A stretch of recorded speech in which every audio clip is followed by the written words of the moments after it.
భారీ వరదలు ఏది రాకుండా ఉంటే, కరోనా లాంటి ఇంపాక్ట్ ఉండకుండా ఉంటే 2027 నాటికి పోలవరం పూర్తయిపోతుంది.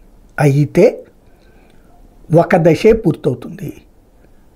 పేపర్ల రాతలలో అబద్ధాలు తప్ప నిజాలు లేకపోతున్నటువంటి రోజులు, అసత్యాలను వెల్లవేస్తూ లేదంటే ఊహాజనిత వార్తలతో కాలక్షేపం చేస్తున్న రోజులు. 41.5 అడుగులతో పూర్తయిపోతుంది. 45.5 అడుగులు అయితే మాత్రం భవిష్యత్తులో మళ్ళీ ప్రభుత్వాలు వచ్చినప్పుడు, లేదా ఇదే ప్రభుత్వాలు తర్వాత మళ్ళీ మేము వస్తే చేస్తామని చెప్తాయి.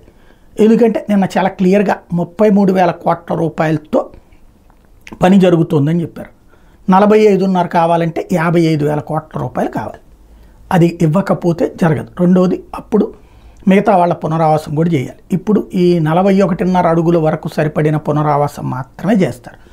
ఇప్పుడు ఓ పెద్ద సమస్య ఏంటంటే అక్కడ మింగాలేక కక్కలేని పరిస్థితి. ఎవరైతే మిగతా నిర్వాసితులను ఇంతకాలం ఉన్నారో వాళ్ళ భూములు ఇంతవరకు అమ్ముడు పోలేదు. ఎందుకని? ఈ తర్వాత భూశాఖను తీసుకుంటుంది. ఇప్పుడు అది ఏనాటికైనా తీసుకుంటారని ఎవడో కొంటారు. దాంతో అల్లాడిపోతుంటారు. పోలవరం ప్రాంత ప్రజలకైతే సమస్య సగం పరిష్కారం అవుతుంది, ఇంకా సగం అలాగే ఉండిపోతుంది. కానీ పోలవరం మాత్రం 2027 నాటికి ఆ వంతెన జరుగుతుంది, మిగతా పని అయితే అయిపోతుంది. కాకపోతే ఈలోపు ఏ ప్రాబ్లమ్స్ రాకుండా ఉండాలని కోరుకోవాలి.